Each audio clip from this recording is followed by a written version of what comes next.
Kalau siapa sebut La ilaha illallah, tidak akan diberikan sebutir beras dan tidak akan diberikan secawan pun air. Hiduplah. Macam mana tu Ustaz?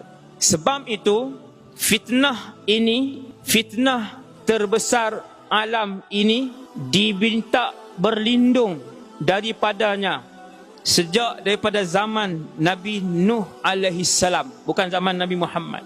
Nabi Nuh kata, "Ya Allah, selamatkan aku dan umat aku daripada fitnah Dajjal." Nabi seterusnya berdoa. Nabi seterusnya lepas tu pun berdoa. Sampai zaman Nabi Musa, sampai zaman Nabi Sulaiman, sampai zaman Nabi Yusuf, sampai zaman Nabi Shu'aib, semua berdoa, "Ya Allah, selamatkan aku dan umat aku daripada fitnah Dajjal."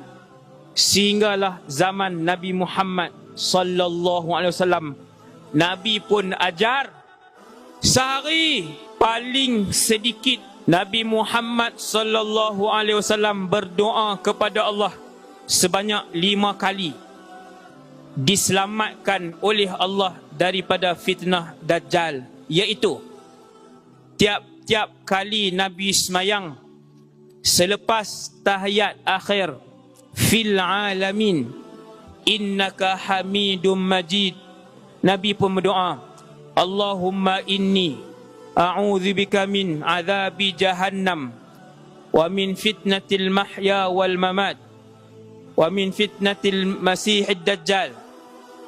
Allahumma inni a'udzubika min azabi jahannam wa min azabil qabri wa min fitnatil mahya wal mamat wa min syarri fitnatil masihid dajjal. Sehari 5 kali. 10 tahun Nabi baca. Kita dahlah semayang sehari 2 kali. 2 kali tu tak baca pula. Hati-hati. Kalau siapa sebut La ilaha illallah, tidak akan diberikan sebutir beras dan tidak akan diberikan secawan pun air. Hiduplah. Macam mana tu Ustaz? Sebab itu, fitnah ini, fitnah terbesar alam ini, diminta berlindung daripadanya sejak daripada zaman Nabi Nuh alaihi salam, bukan zaman Nabi Muhammad.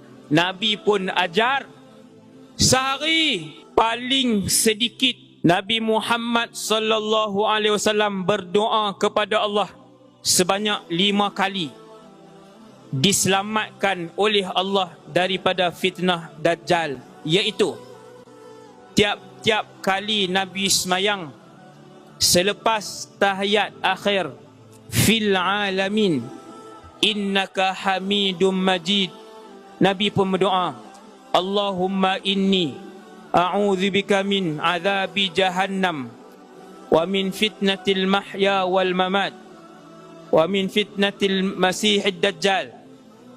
Allahumma inni a'udzubika min azabi jahannam wa min azabil qabri wa min fitnatil mahya wal mamat wa min syarri fitnatil masihid dajjal.